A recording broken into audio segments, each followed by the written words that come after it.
Afternoon, ma'am. Good afternoon, ma'am.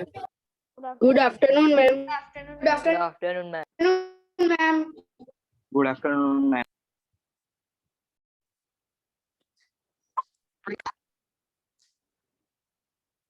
Class audible? Yes, ma'am. Yes, Class? ma'am. Class, am I audible to you all? Yes, ma'am. Yes, Yes, ma'am. ma'am. Okay, thank you. तो आज क्या है, आपका जो first chapter है उसका last lecture है। इसमें हम थोड़े से न्यूमेरिकल्स प्रैक्टिस करेंगे, जिससे कि आपको थोड़ा सा कॉन्फिडेंस आ जाए, थोड़ा सा आपको फील होने लगे कि हाँ हमें कंसेप्ट्स क्लियर हो गए हैं। ठीक है, हमने थियोरेटिकल पोर्शन सारा कवर कर लिया था। हमने इक्वेशन ऑफ मोशंस सारे सभी तरह के हमने क्या किए थे, डिस्प्लेसमेंट, डिस्टेंस, ये सारी चीजें हमारे क्लियर थे। मैम Yes, बेटा। Ma'am I have a doubt. Yes please.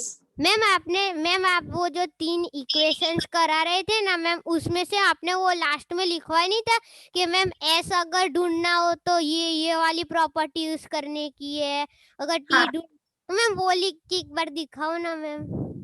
मतलब आपको ग्राफिकल मेथड से समझना है? नो मैम आपने ग्राफिकल मेथड से पहले वो 3 वाली थियोरिटिकल से समझाई थी ना मैम, मैम उसके बाद आपने लिखवा मैम वो लिखा नहीं था कि एस फिर ए फिर सी, ऐसे लाइंस में एस लिखवा था, फिर लिखा था कि मैम एस ढूंढना हो तो ये वाला लिखना हो, ये वाला हो, इतना आप ऐसे कह रहे हो S is equal to average velocity into time taken, ये वाला। और फिर मैंने बोला था average velocity is u plus v by 2।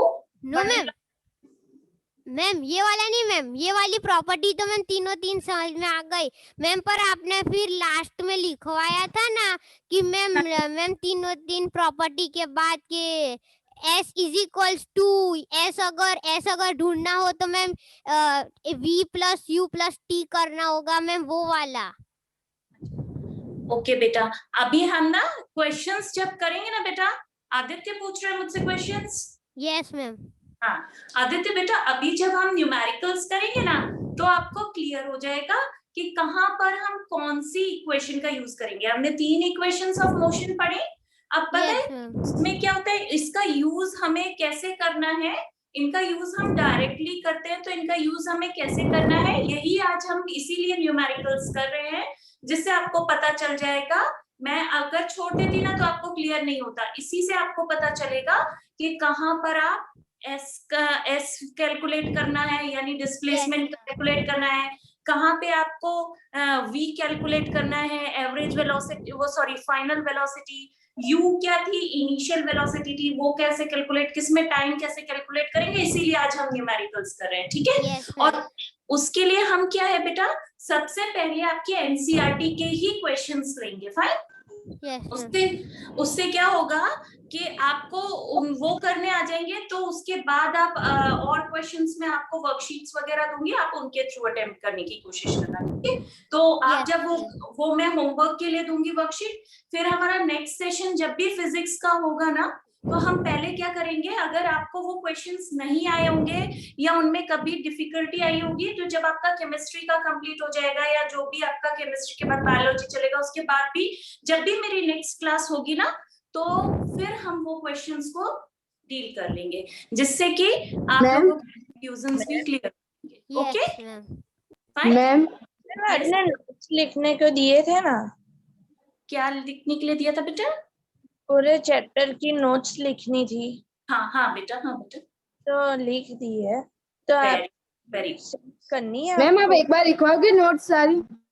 बेटा मैंने आपको पॉइंट्स दे दिए थे ना, तो उसी को यूज करके आप क्या करो, अपने खुद के नोट्स बनाओ। मैंने आपको बता दिया था, जैसे डिस्प्लेसमेंट आप हेडिंग डालोगे तो डिस्प्लेसमेंट में डेफिनेशन लिखोगे, डिस्प्लेसमेंट की यूनिट लिखोगे, डिस्प्लेसमेंट कैसे कैलकुलेट किया जाता है इसको एक एग्जांपल से समझा दोगे, तो आपका नोट्स प्रिपेयर उसके। ठीक है, फिर आप स्पीड पे आए, तो स्पीड क्या होती है डिफाइन कर दोगे, उसकी फिर ऐसा यूनिट लिख दोगे, फिर उसका फॉर्मूला लिख दोगे, फिर एक एग्जाम्पल देके स्पीड कैसे कैलकुलेट की जाती है, एवरेज स्पीड क्या होती है, इस तरीके से आप उसे क्लियर कर दोगे। ये हम लास्ट क्लास में डिस्कस कर चुके थे कि आपको कैसे नोट्स करने हैं ना, बनाने हैं। आप ट्राई करो, और अगर कोई डिफिकल्टी और Yes. मैम फिजिक्स की नोटबुक अलग बनानी है या फिर बायोलॉजी और केमिस्ट्री का दोनों में एक ही कर सकते हैं?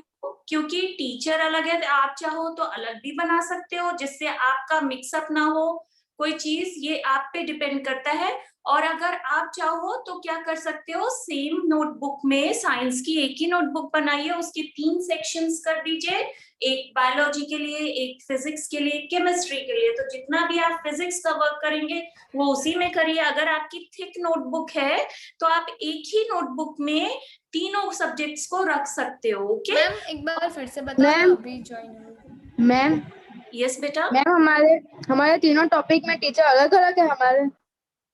बेटा आपके केमिस्ट्री और बायोलॉजी के टीचर सेम है, और फिजिक्स की टीचर मैं हूँ, ठीक है। केमिस्ट्री और बायोलॉजी शायद डॉक्टर प्राप्ति शाह है, वो आपका केमिस्ट्री और बायोलॉजी लेंगे, ठीक है। मैम एक बार फिर से बताओ ना, आपने क्या बताया, मैं अभी ज्वाइन बेटा बच्चों की क्वेरीज है, आप ही लोगों के जो मेट्स हैं उनकी क्वेरीज हैं कि हम नोट्स कैसे प्रिपेयर करें, या हम ये चीज कैसे कैलकुलेट करें, या जो चीज उसी को मैं बता रही हूँ। और अभी मैंने कुछ स्पेशल बताया नहीं है, बस मैं यही चीज बता रही हूँ कि आप चाहें तो नोट्स एक ही नोटबुक में रख सकते हैं, उसके 3 सेक्शंस कर दीजिए, फिजिक्स केमिस्ट्री बायोलॉजी अलग अलग। और आप चाहें तो तीनों की थिन सी पतली वाली अलग अलग नोटबुक्स भी बना लो, जिससे आपको अलग अलग रहे। जब एक और हो सकता है कि आप केमिस्ट्री बायोलॉजी एक टीचर से पढ़ रहे हो तो उसका एक नोटबुक बना लो, और फिजिक्स क्योंकि मुझसे पढ़ोगे तो फिजिक्स की अलग से बना लो। इट्स ऑल ऑन यू, आपको जैसा कन्वीनियंट हो, आपको जिससे इजीली सारे आपके नोट्स आसानी से मिल जाएं। जब आपका फिजिक्स का टेस्ट हो तो आपको आसानी से मिल जाए, क्योंकि फिजिक्स का टेस्ट होगा तो कॉपीज में चेक करोगे।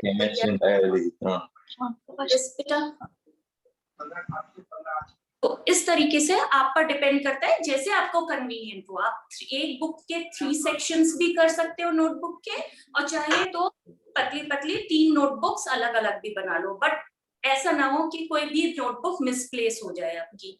एग्जाम टाइम में, टेस्ट टाइम में सारे नोट्स आपको एट अ टाइम मिल जाए, इस तरह से नोटबुक बनाना। और वैसे भी फिजिक्स केमिस्ट्री बायो आपको चैप्टर वाइज भी चलोगे तो भी कोई प्रॉब्लम नहीं होगी बेटा।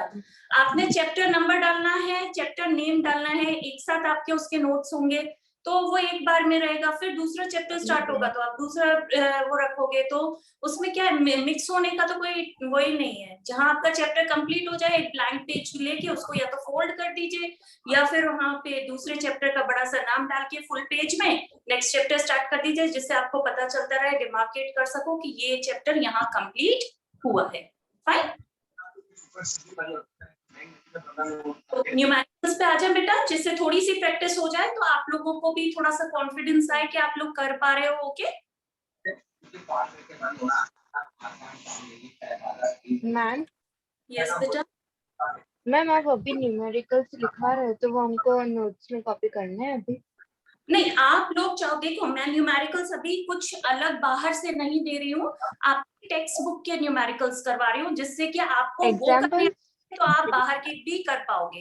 इसमें हर टाइप के क्वेश्चंस कवर्ड है, ठीक है। आपका जो एक्सरसाइज दी है टेक्स्ट बुक में, मोशन चैप्टर के बाद जो एक्सरसाइज दी है पेज 112 में, उसके मैं न्यूमेरिकल्स करवा रही हूँ। तो उसको आपको करना आ जाएगा। और उसके बाद भी अगर आपको न्यूमेरिकल्स में आगे कभी प्रॉब्लम होती है तो आप वो भी पूछ सकते हो, बाद में भी पूछ सकते हो, ठीक है। कोई भी क्वेश्चन अभी आप एक्सरसाइज करवा रहे हो ना मैम? एक्सरसाइज में जो न्यूमेरिकल्स हैं वो सारे मैं करवा रही हूँ, जिसमें मैम टेक्स्ट बुक की एक्सरसाइज करवा रहे हो?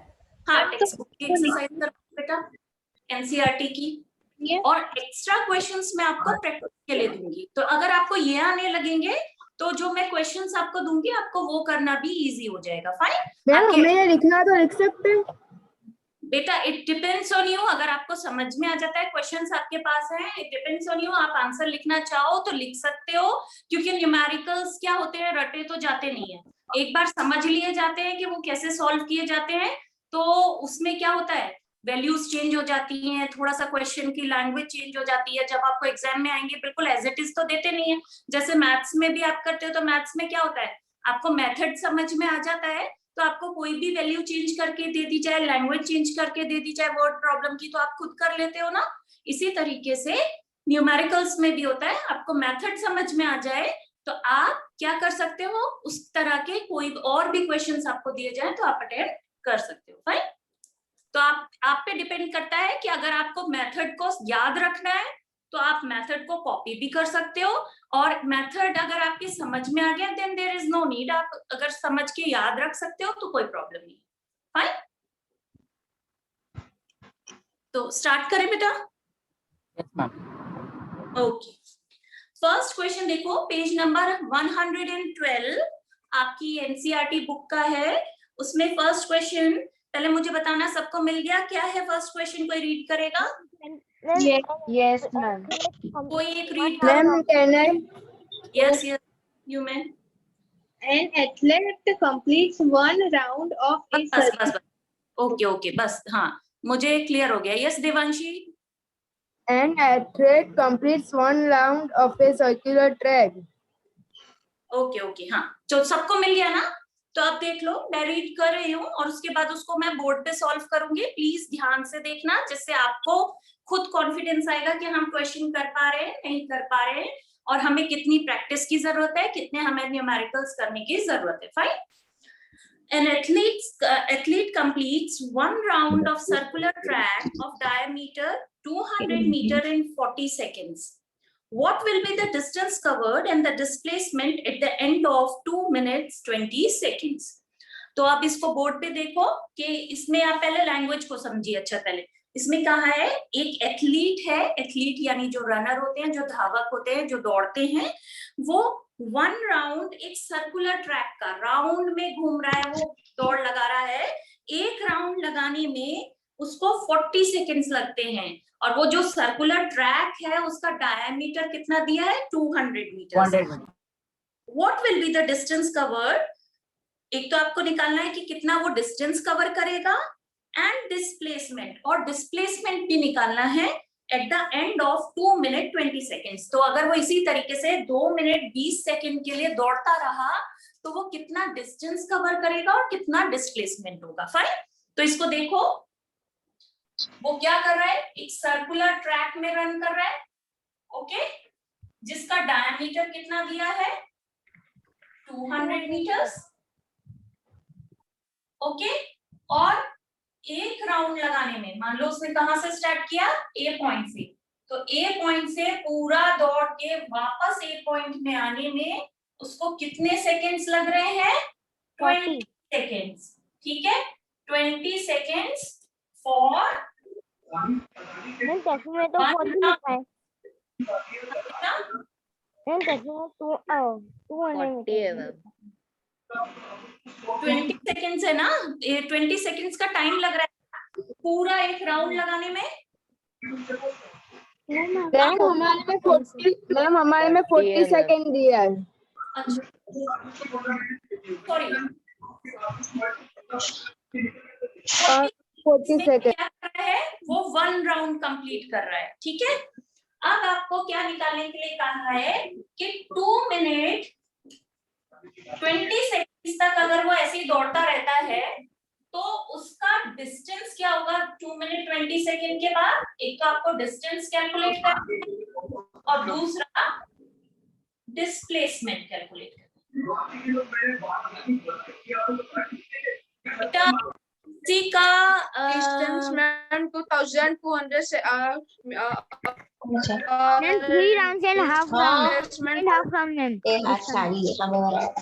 बेटा जिसका भी अनम्यूट है प्लीज म्यूट कर लो, हम लोग बोर्ड पे सॉल्व कर लेते हैं। तो आप क्या करना, उसको टैली कर लेना कि आपका आंसर सेम आ रहा है या नहीं आ रहा है, क्योंकि बहुत से बच्चों को कंफ्यूजन होगा। ठीक है, राइट। और जिसका भी अनम्यूट है बेटा प्लीज म्यूट कर लीजिए, क्योंकि डिस्ट्रैक्शन होता है फिर। ठीक है, कौन है बेटा, प्लीज म्यूट कर लीजिए। ठीक है, इतनी चीज हमें समझ में आ गई। हमें सर्कुलर ट्रैक दिया था जिसका डायमीटर 200 मीटर्स है और उसको एक राउंड वो कितने में लगाता है, 40 सेकेंड्स में लगाता है। 2 मिनट 20 सेकेंड्स के बाद कितना डिस्टेंस वो दौड़ चुका होगा इस ट्रैक पे और कितना उसका डिस्प्लेसमेंट। मैम 2200 मीटर वो डिस्टेंस में दौड़ा होगा, डिस्प्लेसमेंट में 200। हाँ, आपने कैलकुलेट किया, दैट्स वेरी गुड। और अब हम बाकी बच्चों के लिए जिनको डाउट है And 3.5 rounds. चलो, तो अभी क्या है देखो, इससे हमें पता है कि एक राउंड में वो कितना मूव कर देगा, पूरा इसका सरकमफेरेंस मूव करेगा। ठीक है, एक सरकमफेरेंस चक्कर काट लेगा एक राउंड में, यानी 2 पाई आर घूम लेगा वो एक राउंड में। अब वही उसका डिस्टेंस होगा जितना वो एक राउंड में कंप्लीट करेगा। ठीक है, तो 2 पाई आर कैलकुलेट कैसे करेंगे, 2 multiplied by 22/7 multiplied by R. अब आर में यहाँ पे क्या रखूं, कितना रखूं, कोई बताएगा? 100 डायमीटर है तो रेडियस कितना हो जाएगा, half of diameter 200 divided by 2 that is equal to 100। तो यहाँ पे जैसे मैं 100 रखूंगी तो मुझे पता चल जाएगा कि वो कितना मूव करता है या कितना डिस्टेंस कवर करता है इन 1 राउंड। ठीक है, 1 राउंड में वो उसका कितना डिस्टेंस है इतना, मगर हमसे ये तो पूछा ही नहीं है। हमसे उसने बोला है, ये समझ में आया सबके कि 1 राउंड में कितना कर रहा है वो कवर, 2200/7। ओके मैम एक्चुअली 4400 आएगा। हाँ मैम 2 into 22 नहीं आएगा।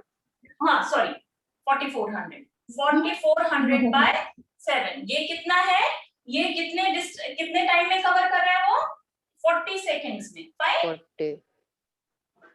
40 सेकेंड्स में। अब इसको ऐसे देखो, 40 सेकेंड्स में बॉडी कितना कवर कर रही है, 4400 meters.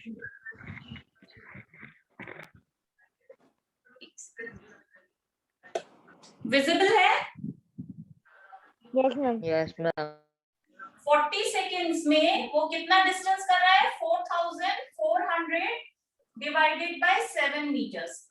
तो 1 सेकेंड में कितना करेगा, 4400/7 डिवाइडेड बाय 40। ये यूनिटरी मेथड है कि इतने में इतना करता है तो एक में कितना करेगा, अगर इसको डिवीजन में ले आए इतना करेगा। और आपसे कितने टाइम के बाद पूछा है, 2 मिनट 20 सेकेंड्स के बाद, तो उसमें कितना करेगा। पहले 2 मिनट 20 सेकेंड्स को हम सेकेंड्स में कन्वर्ट कर लें क्योंकि ये मिनट में दे रखा है। तो 2 मल्टीप्लाइड बाय 40 seconds, 140 seconds. 20 तो कितना हो जाएगा, 140। यानी 140 सेकेंड्स के बाद आपसे पूछा है कितना करेगा, आपने 1 सेकेंड का निकाल दिया, 4400/7 मल्टीप्लाइड बाय 40, ये 7 नीचे आएगा इनटू 140। ये समझ में आया? 40 सेकेंड्स में 2 पाई आर किया उसने, 1 सेकेंड में 40 से डिवाइड करके तो उतना आया। अब 140 सेकेंड्स में ये जो दिया था मल्टीप्लाइड बाय 140। तो अब आप क्या फिल आउट करोगे इसे? मैम किसी का माइक ऑन है। किसी का माइक ऑन है। यस बेटा, रिक्वेस्ट, हम्बल रिक्वेस्ट, सब लोग अपना माइक ऑफ रखो, डिस्टरबेंस होता है बाकियों को। ठीक है, तो कितना आया, 2200 मीटर्स। ठीक है, ये चीज क्लियर है सबको? ये तो क्या निकल के आया, डिस्टेंस निकल के आया। डिस्टेंस मतलब उसने जब पूरा सर्कल वो रन कर रहा होगा तो 2 मिनट 20 सेकेंड के बाद इतना 2200 मीटर्स उसने डिस्टेंस कवर कर लिया होगा। अब आता है कि उसने कितना डिस्प्लेसमेंट किया। डिस्प्लेसमेंट के लिए हम क्या कहते हैं, final position minus initial position से हमें पता चलता है। फाइनल पोजीशन हमें पता ही नहीं है कि 2 मिनट 20 सेकंड्स के बाद वो कहाँ होगा, तो वो कैसे हम कैलकुलेट करेंगे? देखो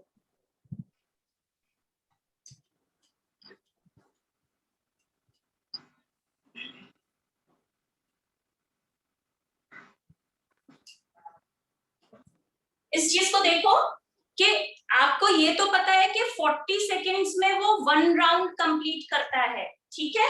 तो अगर उसने ए से स्टार्ट किया तो 40 सेकेंड्स के बाद वो कहाँ होगा?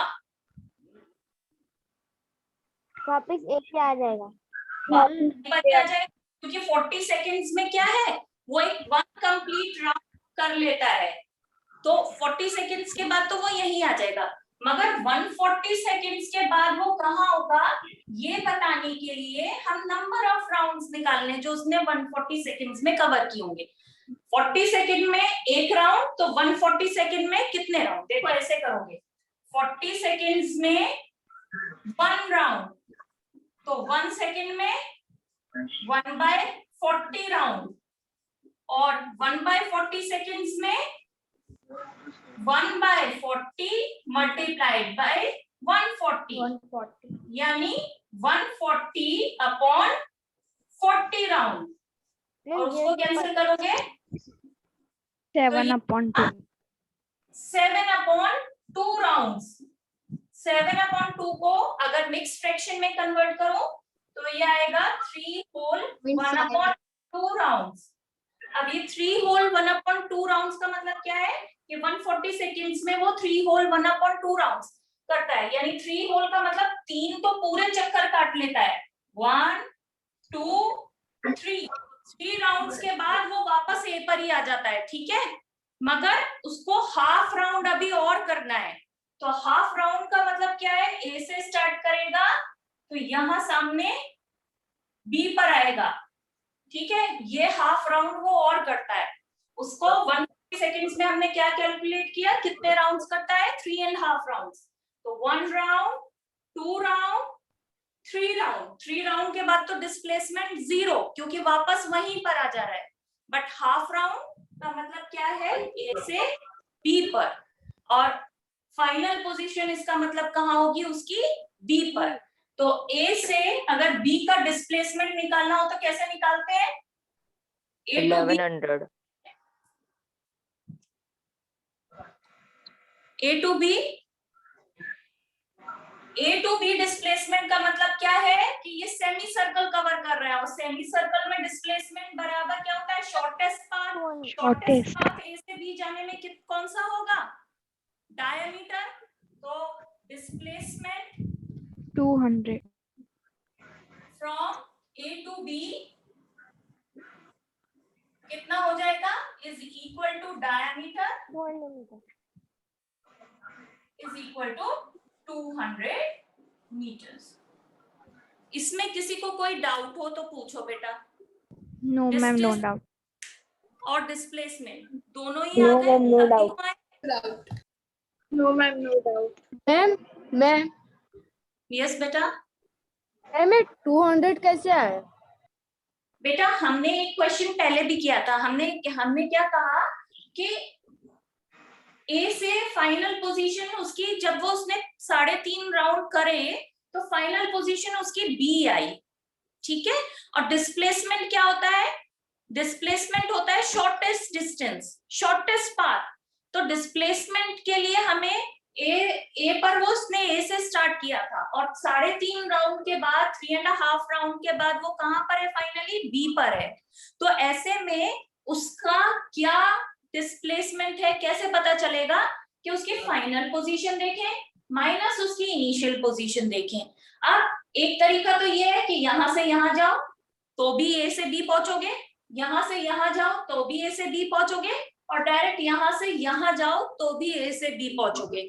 बट हम क्या कहते हैं कि डिस्प्लेसमेंट क्या होता है, शॉर्टेस्ट डिस्टेंस होता है, तो हमारे लिए ना ये शॉर्टेस्ट है ना ये शॉर्टेस्ट है, शॉर्टेस्ट डिस्टेंस बराबर उसका डायमीटर है, और डायमीटर हमें पहले से ही दिया था 200 मीटर्स, तो वही उसका शॉर्टेस्ट डिस्टेंस होगा फाइनल पोजीशन 3.5 राउंड के बाद जो उसकी फाइनल पोजीशन है वहां के लिए। समझ में आया बेटा? Yes ma'am. ठीक है, इसमें यूनिटरी मेथड का यूज हुआ है, पहले भी डिस्टेंस निकालने के लिए भी और डिस्प्लेसमेंट भी। 40 सेकंड्स में आपको डिस्टेंस भी पता था, यहाँ पे डिस्प्लेसमेंट भी पता है। 1 सेकंड का निकाल लोगे, फिर 140 सेकंड्स का निकाल लोगे। ठीक है, और यूनिट चेंज करना ध्यान रखना। आप लोग ने मिनट्स आपको वो टाइम आपको दिया था 2 मिनट 20 सेकंड्स, तो उसके लिए क्या जरूरी था कि आप लोग मिनट्स को सेकंड्स में पहले कन्वर्ट कर लेते, वरना क्या होता, मिनट्स को ही डायरेक्ट यूज करते तो आपका आंसर सही नहीं आता। Okay, yes. okay, fine. Next question is, Joseph jogs from one end to the other end B of a straight 300-meter road in 2 minutes 30 seconds, and then turns around and jogs 100-meter back to the point C in another 1 minute. What are Joseph's average speeds and velocity in jogging from A to B and from A to C? बेटा आप सब लोग कर लीजिए, mute करिए। All are requested to mute yourself. देखो, अब इसमें क्या कह रहे हैं कि जोसेफ जो है वो एक एंड ए से दूसरे एंड बी स्ट्रेट लाइन में जा रहा है, और ए से बी की दूरी कितनी दे रखी है 300 मीटर्स, और वहां जॉगिंग करने में ए से बी जाने में उसको कितना समय लगता है 2 मिनट 30 सेकेंड्स। और फिर उसके बाद वो उल्टा पलटता है और वापस उसी रास्ते पे 100 मीटर तक जॉग करता है, और वो पॉइंट सी पर पहुंचता है, और वापस आते वक्त उसको टाइम कितना लगा 1 मिनट। तो आपको उसकी एवरेज स्पीड और एवरेज वेलोसिटी निकालनी है ए से बी और ए से सी के लिए। तो पहले तो हम एक रफ डायग्राम बना लेते हैं। रफ लाइन डायग्राम से ए से बी का डिस्टेंस कितना दिया था आपको 300 मीटर। 300 मीटर्स। ओके, ए से बी तक का डिस्टेंस है, और इस टाइम को जॉग करने में उसको कितना समय लगता है 2 मिनट 30 सेकंड। 2 minute 30 seconds. यानी ए से बी जाने में 300 मीटर जॉग करने में उसको 2 मिनट 30 सेकेंड्स लगते हैं। फिर उसके बाद वो बी से सी पर आता है। ठीक है, ये पॉइंट सी है। सी बी से कितनी दूरी पे है 100 मीटर्स की डिस्टेंस पे, और यहां से यहां बी से सी पर आने में उसको कितना टाइम लगता है 1 मिनट लगता है। तो आपको पूछा है एवरेज स्पीड और एवरेज वेलोसिटी, दो चीजें आपको कैलकुलेट करनी है। और पहले आपको कहां से ए से बी के लिए दोनों चीजें कैलकुलेट करनी है। ठीक है, तो एवरेज स्पीड क्या होती है, एवरेज स्पीड का फॉर्मूला हमने पढ़ा था total distance divided by total time taken. Total time taken. Okay, अब ए से बी जाने में टोटल डिस्टेंस कितना है 300 मीटर्स, यस और ए से बी जाने में टाइम कितना लग रहा था 2 minute 2.30 30 seconds. Okay, 2 minute 30 seconds, क्योंकि स्पीड में डिस्टेंस 300, टाइम हो गया 2 minute 30 second for A to B. मगर मिनट्स को हम किस में कन्वर्ट करेंगे 150 सेकेंड्स में। तो ये 2 मिनट मल्टीप्लाइड बाय 60 प्लस ये वाले 30 सेकेंड्स, तो ये हो जाएगा 300 मीटर्स अपॉन 150 सेकेंड्स। जब आप इसको कट करोगे तो ये 2 टाइम्स जाएगा, तो क्या हो जाएगा 2 metre per second. Average speed ए से बी जाने में जो एवरेज स्पीड होगी वो क्या होगी 2 मीटर पर सेकेंड। फाइन, ये चीज क्लियर है? Yes yes ma'am. अब कर दो ना। यस। अब हमें क्या चाहिए ए से बी के लिए वेलोसिटी भी चाहिए, एवरेज वेलोसिटी। एवरेज वेलोसिटी के लिए आपको क्या चाहिए होगा डिस्प्लेसमेंट अपॉन टोटल टाइम। अब ए से बी के लिए डिस्प्लेसमेंट भी सेम ही रहेगा, क्योंकि यहाँ पे कोई और पाथ नहीं है जिससे ए से बी पर जाया जाए, स्ट्रेट लाइन पाथ है, बिल्कुल स्ट्रेट जा रहे हैं, तो डिस्प्लेसमेंट भी 300 मीटर ही रहेगा और टाइम भी उतना ही 2 मिनट 30 सेकेंड लग रहा है, यानी कि 150 सेकेंड ही लग रहा है। आप कन्वर्ट कर लोगे तो, और डिस्प्लेसमेंट भी कितना आएगा, 2 मीटर पर सेकेंड आपकी एवरेज वेलोसिटी आ जाएगी। मैम Yes, एवरेज वेलोसिटी का फॉर्मूला तो initial velocity plus final velocity upon 2 भी होता है ना? हाँ, वो बेटा उसमें केस में जब हम वेलोसिटीज की बात कर रहे हैं, यहाँ पर अभी हमारे क्या है, हमें डिस्प्लेसमेंट और टाइम दे रखा है, इसमें तो हमें पहले वेलोसिटी कैलकुलेट करनी हो रही है। वहां वो फॉर्मूला तब अप्लाई होता है जब आपको वेलोसिटी में चेंज दिया होता है, 2 वेलोसिटीज दी होती हैं, तब एवरेज निकालने का। ठीक है, यहाँ पे average velocity total displacement upon total time taken. ठीक है, ये चीज क्लियर है? 150 सेकंड कहाँ से आया? बेटा ये टाइम जो हमारा 2 मिनट 30 सेकेंड्स था, उसी को मैंने पहले जैसे करके दिखाया था, 2 मिनट्स को किस में कन्वर्ट कर दोगे, सेकेंड्स में, तो ये 120 सेकेंड्स और उसमें ये 30 सेकेंड्स और, तो 150 सेकेंड्स हो गया। वही टाइम 2 मिनट 30 सेकेंड को कैसे लिख दिया, 150 सेकेंड डायरेक्ट। ओके, अब नेक्स्ट क्या है इसमें, A to C निकालना है आपको। ठीक है, तो A to C पहले आप क्या निकालोगे, एवरेज स्पीड, उसके लिए फिर आपको क्या चाहिए होगा, total distance upon total time. तो टोटल डिस्टेंस A से C तक के लिए कितना होगा, पहले A से B तक का कितना है, 300 मीटर्स, प्लस B से C कितना है, 100 मीटर्स, तभी तो A से C पर पहुंचेगा, 200 मीटर, तो B से फिर C आएगा। ठीक है, और टोटल टाइम कितना लग जाएगा, यहां से यहां जाने के लिए तो कितने लगे, 150 सेकेंड्स लगे, 2 मिनट 30 सेकेंड को 150 बोल देंगे, और प्लस 1 मिनट और लगा, 1 मिनट बराबर कितना हो जाएगा, 60 सेकेंड, तो 60 सेकेंड्स और लगे। ठीक है, तो अगर आप इसको कैलकुलेट करोगे तो ये कितना हो जाएगा, 400 मीटर्स अपॉन 210 सेकेंड्स, कट करोगे 40 अपॉन 21, ये इसको सॉल्व कर लेना, तो ये कितना आएगा, पॉइंट में जो वैल्यू आएगी वो क्या होगी, 1 पॉइंट कुछ आएगी, that will be your average speed. Yes बेटा, मैम टोटल टाइम में 150 सेकंड प्लस 60 सेकंड क्यों लिखा मैम? क्योंकि A से B जाने में कितना टाइम लगा था, 2 मिनट 30 सेकेंड्स, उसको हमने क्या बोला है, वो बराबर 150 सेकेंड्स हो गए। Okay ma'am 1.952। हाँ, और फिर B से C आने में कितना टाइम लगा है, 1 मिनट, तो वो कितने हो गए, 60 सेकेंड। A से C जाने में उसको टोटल टाइम जो लगा होगा वो लोगे ना, तो A से B का टाइम, फिर B से C का टाइम। ठीक है मैम आंसर तो 1.904761 हाँ, कोई रिपीट हो रहा है। हाँ, तो वही चीज, वही आंसर हो जाएगा। आपको कितना लेना है, 1.90 तक ही आप रखोगे, क्योंकि 461 जो आप बोल रहे हो 3 डिजिट्स तक रखते हैं, और वो थर्ड डिजिट जो है 5 से छुट्टी है, तो आप अप्रॉक्स इतना लिख दोगे, इतना मीटर पर सेकेंड। ठीक है, ये है A से C तक आने में उसकी एवरेज स्पीड। फाइन, ये क्लियर है सबको? Yes ma'am. Okay,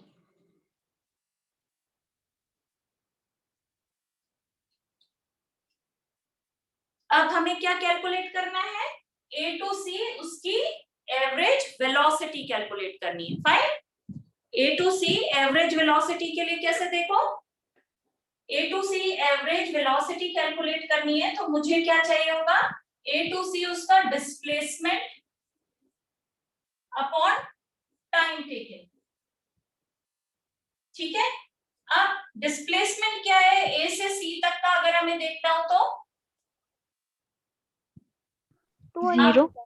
200 metres. बेटा देखो, A से B और B से C तो नहीं देखेंगे हम, डिस्प्लेसमेंट में क्या देखते हैं, जहां से उसने स्टार्ट किया था और जो उसकी फाइनल पोजीशन है, फाइनल पोजीशन सी है, तो ए से सी तक की दूरी कितनी होगी? अगर ये टोटल 300 है और ये 100 है, तो ये मतलब कितना होगा?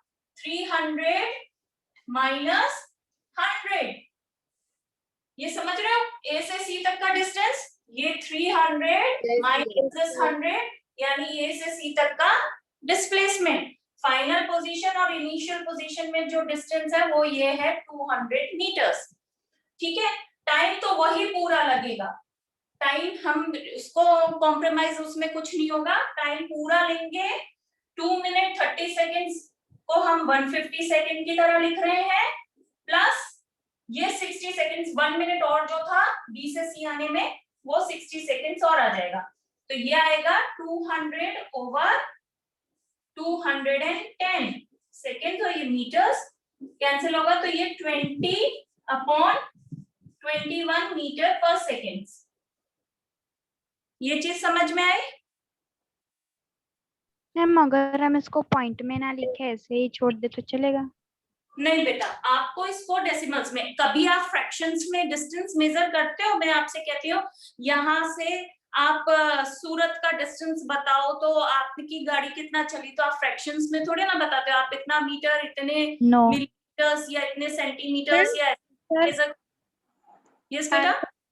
मैम आंसर है 0.95 मीटर पर सेकंड।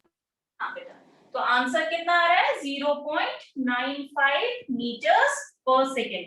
ये आगे जा रहा था, 2 डिजिट लेने हैं ना मैम, ज्यादा जा रहा था बट 2 डिजिट ही लेने हैं ना हमें। हाँ, 2 डिजिट्स तक आप लीजिए, उससे ज्यादा आपको लेने की जरूरत नहीं है। आपका अप्रॉक्स वैल्यू सही आ रही है तो कोई नहीं, कोई प्रॉब्लम नहीं। ठीक है, ये चीज समझ में आई कि डिस्प्लेसमेंट कैसे निकाला?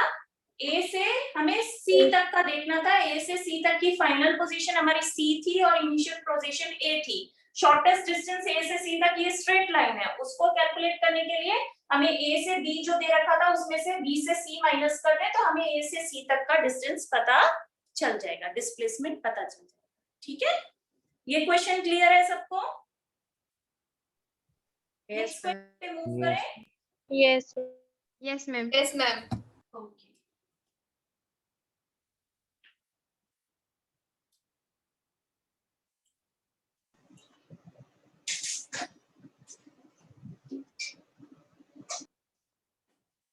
next question is, Abdul while driving to school computes average speed for his trip to be 20 kilometre per our. कि अब्दुल जब अपने स्कूल की तरफ जा रहा था तो उसकी average speed 20 kilometre per hour थी। On his return trip along the same route, उसी रास्ते से जब वो वापस आ रहा था तो उसकी उस समय लेस ट्रैफिक था, तो उसकी एवरेज स्पीड बढ़ गई, यानी 30 किलोमीटर पर आवर हो गई।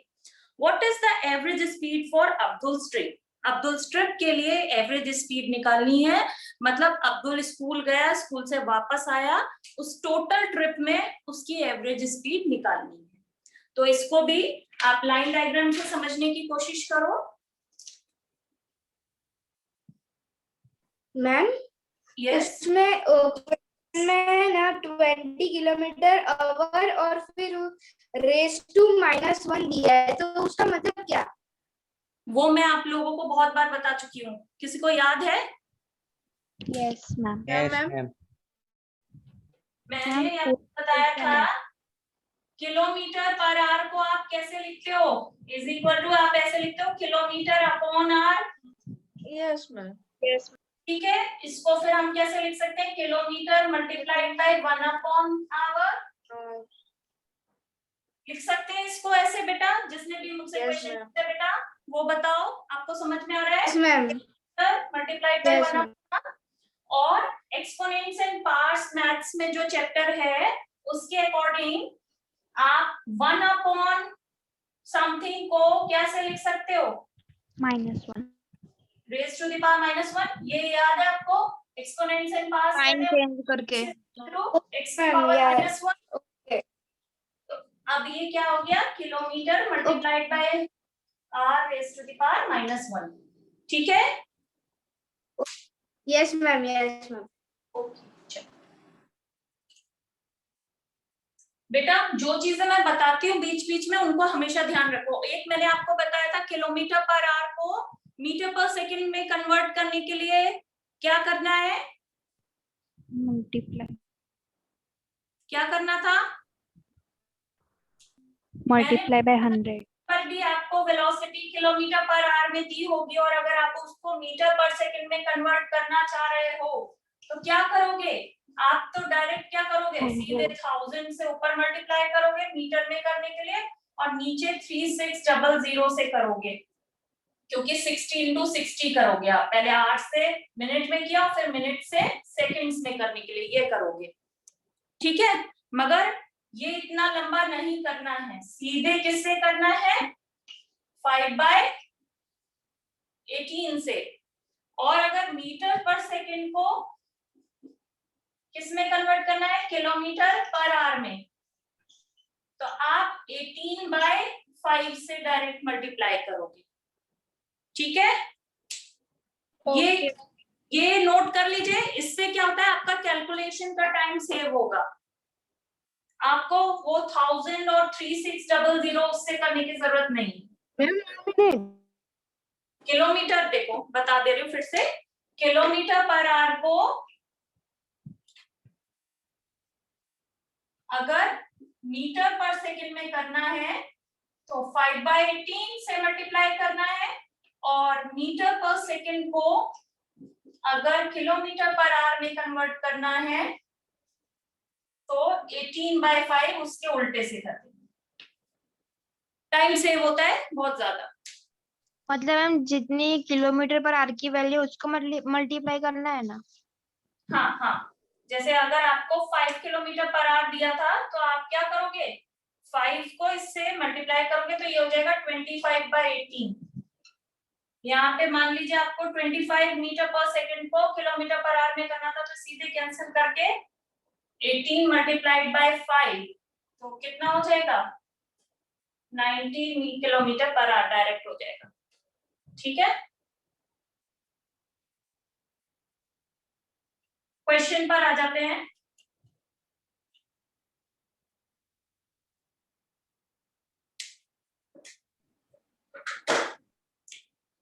अब्दुल क्या कर रहा था, अपने घर से स्कूल के लिए जा रहा है और घर से स्कूल में जाने में उसकी एवरेज स्पीड कितनी दे रखी है, 20 किलोमीटर पर आवर, ठीक है।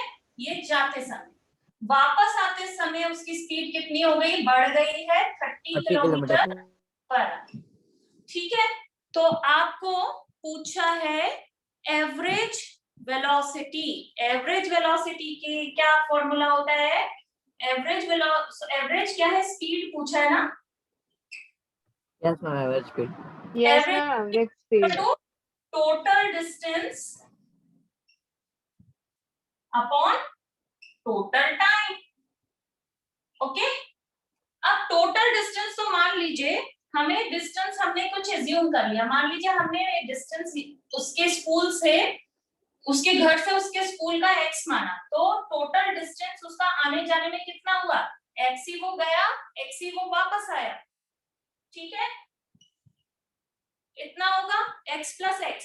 मगर टोटल टाइम कैसे निकालें, हमें तो वेलोसिटी दी थी उसकी आने की और जाने की एवरेज, हमें टाइम नहीं पता था, तो टोटल टाइम निकालने के लिए मैं क्या करूंगी कि पहले मैं उसका जाते समय का टाइम निकालूंगी। वो कैसे निकालूंगी, आपको पता है टाइम आप कैसे कैलकुलेट कर सकते हो, time is equal to distance upon speed, okay. अब जाने के लिए अगर टाइम को मैं t1 मान लेती हूँ तो वो कितना हो जाएगा, जाने का टाइम t1, डिस्टेंस कितना है, हमने कितना माना है x, अपॉन जाते समय उसकी स्पीड कितनी थी 20 kilometre per our, 20 kilometre per our रख देते हैं, ठीक है। अब जो उसका आते वक्त का टाइम है उसको क्या मान लूं, t2, ठीक है। तो आते वक्त भी डिस्टेंस सेम ही रहेगा, डिस्टेंस सेम ही रहेगा x, मगर इस बार स्पीड कितनी हो गई 30 किलोमीटर पर आवर। ये चीज समझ में आई, ये जाते समय का टाइम निकल कर आ गया और ये आते वक्त का टाइम निकल कर आ गया। डिस्टेंस सेम ही रहेगा दोनों में आते जाते वक्त, मगर जाते वक्त speed 20 kilometre per our use कर ली और आते वक्त speed 30 kilometre per our use कर ली। ठीक है, तो एवरेज स्पीड के फॉर्मूले में जब इसको प्लेस करेंगे, आपको बताया कि इसमें t1 जाने का टाइम प्लस t2 आने का टाइम रखना पड़ेगा। x प्लस एक्स ऊपर 2x हो जाएगा। ठीक है, और t1 क्या था, x अपॉन 20 प्लस t2 क्या था, x अपॉन 30। फाइन, तो इधर क्या हो जाएगा, 2x अपॉन, इन दोनों का एलसीएम लोगे 60 और ये 3 टाइम्स जाएगा 3x प्लस 2x। अब ये 60 न्यूमरेटर में चला जाएगा, 2x multiplied by 60 upon 5x, ये 3x प्लस 2x, x से x कैंसिल, 2 मल्टीप्लाई और ये 5 से ये कितने टाइम्स जाएगा, 12 टाइम्स। तो 2 multiplied by 12 is equal to 24 kilometre per hour. Ma'am 3x plus 2x upon 60 है ना, उसके बाद आपने क्या किया? 3x प्लस 2x अपॉन 60, ये 2x के डिनोमिनेटर में था, डिनोमिनेटर सॉरी न्यूमरेटर के नीचे जो ये डिनोमिनेटर है उसके भी नीचे डिनोमिनेटर है, तो ये जो डिनोमिनेटर के भी नीचे डिनोमिनेटर जो होता है वो ऊपर चला जाता है न्यूमरेटर के साथ। 2x के साथ 60 ये ऊपर आ गया। ठीक है, और 3x प्लस 2x नीचे ही रहा, उसको प्लस करके क्या लिख दिया, 5x। इसको देख लो, इसको मैं 2 स्टेप्स में कर दे रही हूँ जिससे और क्लियर हो जाए। आपका क्या था, मैंने 3x प्लस 2x कैसे आया मैम? बेटा ये हमने सॉल्व किया ना इसको एलसीएम लेके, ये 20 और 30 का एलसीएम 60, ऊपर 2x तो ऐसे ही लिखा हुआ है, एलसीएम लिया 60 और 20 से 60 कितने टाइम्स जाता है, 3 टाइम्स, तो ये 3 मल्टीप्लाइड बाय x हो जाएगा, और 30 से 60 कितने टाइम्स जाता है, 2 टाइम्स, तो वो 2 मल्टीप्लाइड बाय x हो जाएगा। ये आ जाएगा एलसीएम लेने के बाद। और उसके बाद क्या करते हैं, ये 60 ऊपर चला जाएगा तो 2x मल्टीप्लाइड बाय 60 और नीचे क्या रहेगा, 3x प्लस 2x, और इसको भी क्या लिख सकते हैं, 2x multiplied by 60 upon 5x, x से x कैंसिल, 5 से 60 कैंसिल 12 टाइम्स, तो ये कितना है, 24 metre sorry kilometre per hour. ये अभी किसी को डाउट? No ma'am. किसी को भी फिर से देख लो, हमें क्या दिया था, हमें जाते वक्त उसकी स्पीड दी थी स्कूल की एवरेज स्पीड, और स्कूल से वापस घर आते वक्त एवरेज स्पीड ये दी थी, और कुछ भी नहीं गिवन था। अब हम क्या है, एवरेज स्पीड के लिए हमें क्या चाहिए था, डिस्टेंस भी चाहिए था और टाइम भी चाहिए था। डिस्टेंस तो हमने एज्यूम कर लिया x, मगर अगर हम टाइम को t मान ले तो हमारे पास 2 चीजें अननोन रह जाएंगी, और 2 वेरिएबल अननोन होंगे तो हम दोनों को नहीं कैलकुलेट कर सकते।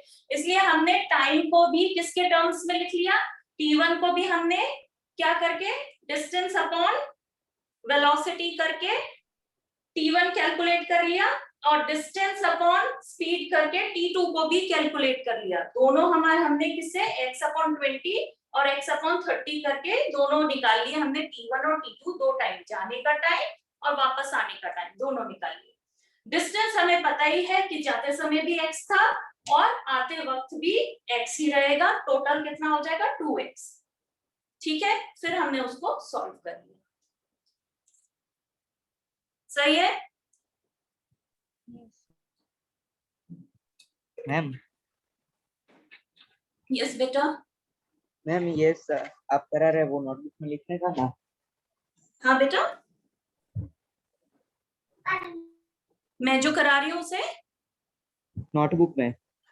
बेटा इन केस अगर आपको ये ध्यान रखने हैं, भूलना जाना मेथड, तो उसके लिए आप लिख सकते हो, अदरवाइज ये आपको सॉल्व मिल भी जाते हैं, एनसीईआरटी के जो एग्जांपल्स होते हैं सॉल्व भी मिल जाते हैं, बट मैं आपको इसलिए पहले ये करवा रही हूँ क्योंकि इससे क्या है, अगर आप मोस्ट ऑफ द ये क्वेश्चंस कर लोगे ना तो आप कहीं से भी बाहर के भी क्वेश्चंस कर पाओगे। ठीक है, तो इसलिए इनको अगर आपको करना आ गया तो आप बाहर से भी क्वेश्चन कर सकते हैं। और जो मैं आपको इसके लिए दूंगी उसमें भी हर तरह के एवरेज स्पीड निकालने वाले, एवरेज वेलोसिटी निकालने वाले, और जब आप नेक्स्ट क्लास अटेंड करोगे तो आपको उनके सॉल्यूशंस भी बताऊंगी। फाइन मैम यस बेटा।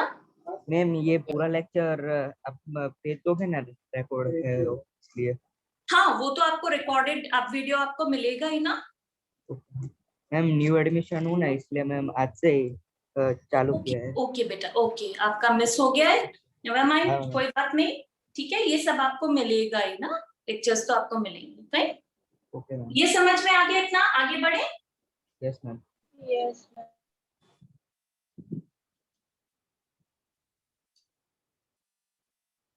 जो चीजें मैंने बताई हैं इस चैप्टर में, डिस्टेंस डिस्प्लेसमेंट में डिफरेंस याद रखना, एवरेज वेलोसिटी और स्पीड के बीच में डिफरेंस जरूर आपको याद करने हैं, ठीक है।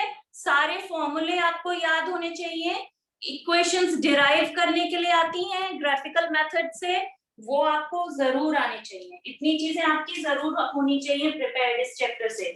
न्यूमेरिकल्स तो आपके जो बाहर से आएंगे ही, बट ये चीजें आपकी प्रिपेयर्ड रहनी चाहिए। Okay ma'am. चलो next question is, a motorboat starting from rest on a lake accelerates in a straight line at a constant rate of 3 meter per second square for 8 seconds. How far does the boat travel during this time? तो motor boat rest से start हो रही है, यानी वो पहले क्या है, रुकी हुई है, कोई मोशन नहीं कर रही है, और स्ट्रेट लाइन में जाती है। उसका एक्सेलरेशन कितना है, 3 metre per second square. Accelerate किस स्पीड उससे कर रही है, आपका velocity per unit time, that is 3 metre per second square. और कितने समय में एक्सेलरेशन कर रही है, यानी उसकी वेलोसिटी में चेंज कितने समय में हो रहा है, 8 सेकेंड्स में। तो बोट कितना दूर तक जाएगी, how far does the boat travel during this time. तो अब आपको क्या क्या गिवन है, देखो आपको एक्सेलरेशन सीधे सीधे दे रखा है 3 metre per second square, T दे रखा है आपको कितना, 0.8 सेकेंड्स, इतना ही दिया था मैम 8.0 है। सॉरी 8.0, यानी सिंपली हम 8 सेकेंड्स बोले, ठीक है। और एक चीज और गिवन है, it is starting from rest, मतलब रेस्ट से स्टार्ट कर रही है तो उसकी इनिशियल वेलोसिटी क्या होगी, 0 पर सेकेंड, क्योंकि वो रेस्ट से स्टार्ट कर रही है, तो इसलिए इसका मतलब क्या है कि उसकी पहले कोई वेलोसिटी है ही नहीं।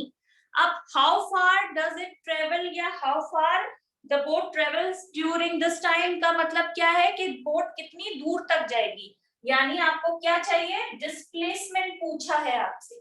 तो जब भी ऐसे क्वेश्चंस आएंगे, सबसे पहला काम आपका यही होगा कि जो चीजें आपको गिवन है वो लिखेंगे और जो आपसे पूछी गई है वो लिखेंगे, ठीक है। और उसके बाद आप देखेंगे कौन सा फॉर्मूला आपको अप्लाई करना है या कौन सी इक्वेशन ऑफ मोशन यूज करनी है। जो मेरे से स्टार्टिंग में शायद आदित्य ने पूछा था, आदित्य बेटा आप जो पूछ रहे थे तो वो यहाँ से पता चलता है, ठीक है, कि आपने ये चीजें जॉट डाउन कर ली। अब आप देखो कि आपने कौन सी इक्वेशन में ये चीजों का यूज किया था। सेकेंड इक्वेशन ऑफ मोशन को याद करो। Yes ma'am. क्या थी, S is equal to UT plus half AT square. Plus half 80 square 80 square. S आपको निकालना ही है, U आपको पता है, T आपको पता है, हाफ की जगह हाफ भी रखोगे, A गिवन है, और T स्क्वायर की जगह भी T की वैल्यू रख दोगे। यस मैम डिस्प्लेसमेंट निकालने का तो मैम लास्ट वाली फॉर्मूला यूज नहीं होती, 2s इज इक्वल टू वो वाली। ये वाला भी डिस्प्लेसमेंट के लिए तो है, दोनों इक्वेशंस। वो तब होता है जब आपको टाइम गिवन नहीं होता और आपको दोनों इनिशियल और फाइनल वेलोसिटी दी होती है, और ये वाला कब होगा, जब आपको टाइम गिवन होता है, ठीक है, तब डिस्प्लेसमेंट निकालने के लिए। ये समझ में आ रहा है? ये मैंने क्या किया है, 0 मल्टीप्लाइड बाई 8 0 प्लस इसको कैंसिल करोगे 4 और ये कितना हो जाएगा 12 8 जा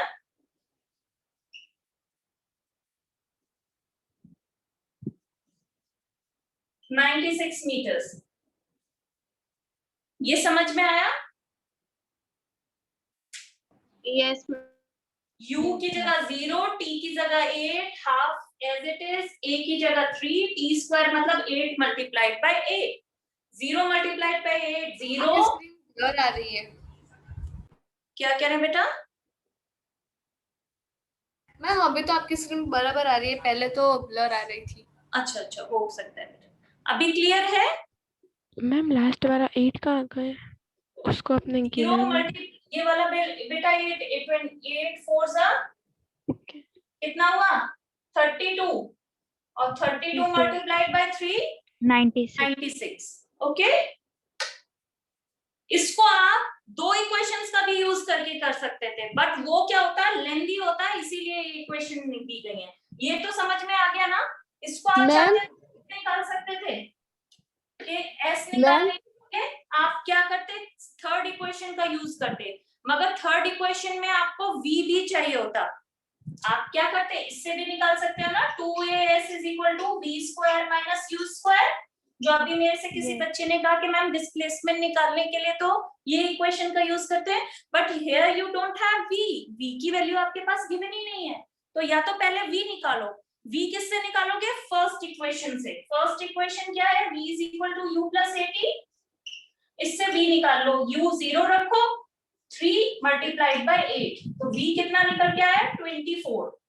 v 24 आ गया, उसको प्लेस कर दो कहां पर, यहां पर, तो 2 इंटू 2 मल्टीप्लाइड बाय a कितना है 3 into s is equal to 24, हमने अभी v निकाला था 24 का स्क्वायर माइनस 0 मल्टीप्लाइड बाय 0, यानी वो 0 ही होगा। 2 multiplied bye 3 6s is equal to 24 multiplied by 24, s is equal to 24 multiplied by 24 divided by 6, 6 से कैंसिल होगा 4 टाइम्स, तो s is equal to फिर से इससे कितना आएगा 96 मीटर्स ही आएगा। पर मैम ये बहुत लंबा हो जाए, बट ये लेंथी है, पहले v निकालो फिर उसके बाद उससे s निकालो। तो इसीलिए जो आप कह रहे थे कि हमें कैसे पता चलेगा कि कौन सी इक्वेशन ऑफ मोशन हमें यूज करनी है कब, वो बेटा आपको ऐसे ही पता चलता है जब आप गिवन चीजें जो होती हैं उनको पहले ही क्वेश्चन से रीड करके लिख लेते हो और उसके बाद क्वेश्चन में कौन सी इक्वेशन अप्लाई करनी है ये डिसाइड करते हो। फाइन। दूसरी चीज और ध्यान रखनी है कि इसमें तो यूनिट सेम थी, तो आपने क्या किया, डायरेक्ट आपने सीधे सीधे क्या कर दिया, वैल्यूज पुट कर दी।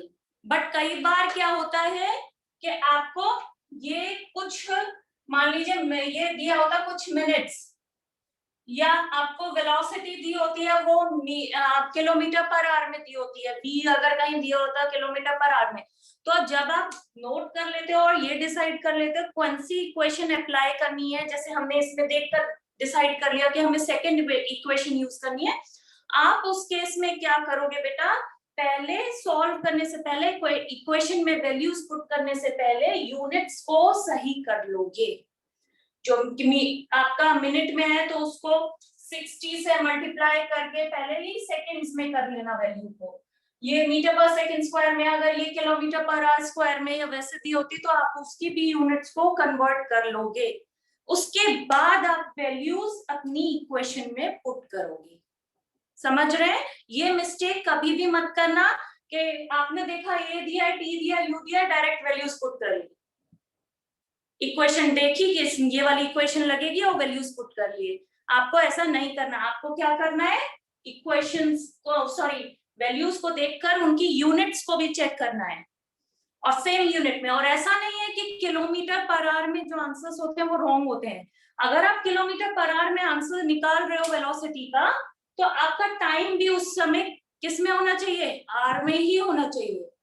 आपका जो एक्सेलरेशन है वो भी किलोमीटर पर आवर स्क्वायर में ही होनी चाहिए, ठीक है?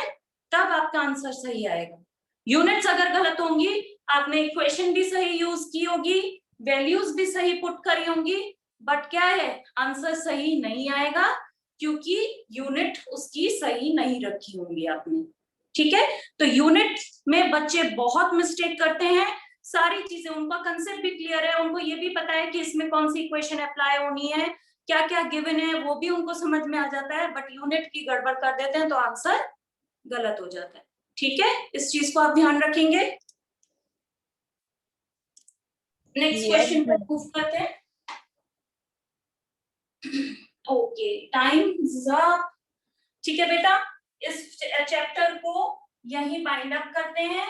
ऐसा नहीं है कि हम आगे इस चैप्टर से रिलेटेड कोई क्वेश्चन नहीं लेंगे या हम आपके क्वेरीज को सॉल्व नहीं करेंगे। आपको आगे भी इससे रिलेटेड कुछ भी डाउट्स हो तो आप पूछ सकते हो, बट यहाँ पर मेरे अकॉर्डिंग ये चैप्टर मैं इसको बाइंड अप कर रही हूँ। मैं क्वेश्चंस आपको दूंगी, वर्कशीट भेजूंगी, उसमें जो क्वेश्चंस होंगे आप उनको अटेम्प्ट करने की कोशिश जरूर करना। Fine, okay. और मैम वो हमें क्लासवर्क में लिखना है ट्यूशन की? हाँ बेटा, आप उसको नोट करके रखना जिससे आपके पास न्यूमेरिकल्स का कलेक्शन रहे, हर तरह के क्वेश्चंस आपके पास रहे, जिससे आप हर तरह के क्वेश्चंस को अटेम्प्ट भी करना आपको आए। अगर एग्जाम में उनमें से कोई क्वेश्चन आ गया, क्योंकि क्या होता है, क्वेश्चंस कुछ नए नहीं बनाए जाते बट वैल्यूज चेंज कर दी जाती हैं। तो अगर किसी और बुक का भी टीचर क्वेश्चन देती है आपके स्कूल में, बस वैल्यूज चेंज करती है, तो बस आप लैंग्वेज समझ के ही याद आ जाएगा आपको कि अच्छा इसमें तो ये करना है, बट वैल्यू वो जो टीचर देगी वही आपको पुट करनी होगी। Fine, okay ma'am. Okay, thank you ma'am. Bye ma'am. Fine, bye bye ma'am. Okay ma'am, revise. Bye. Bye ma'am.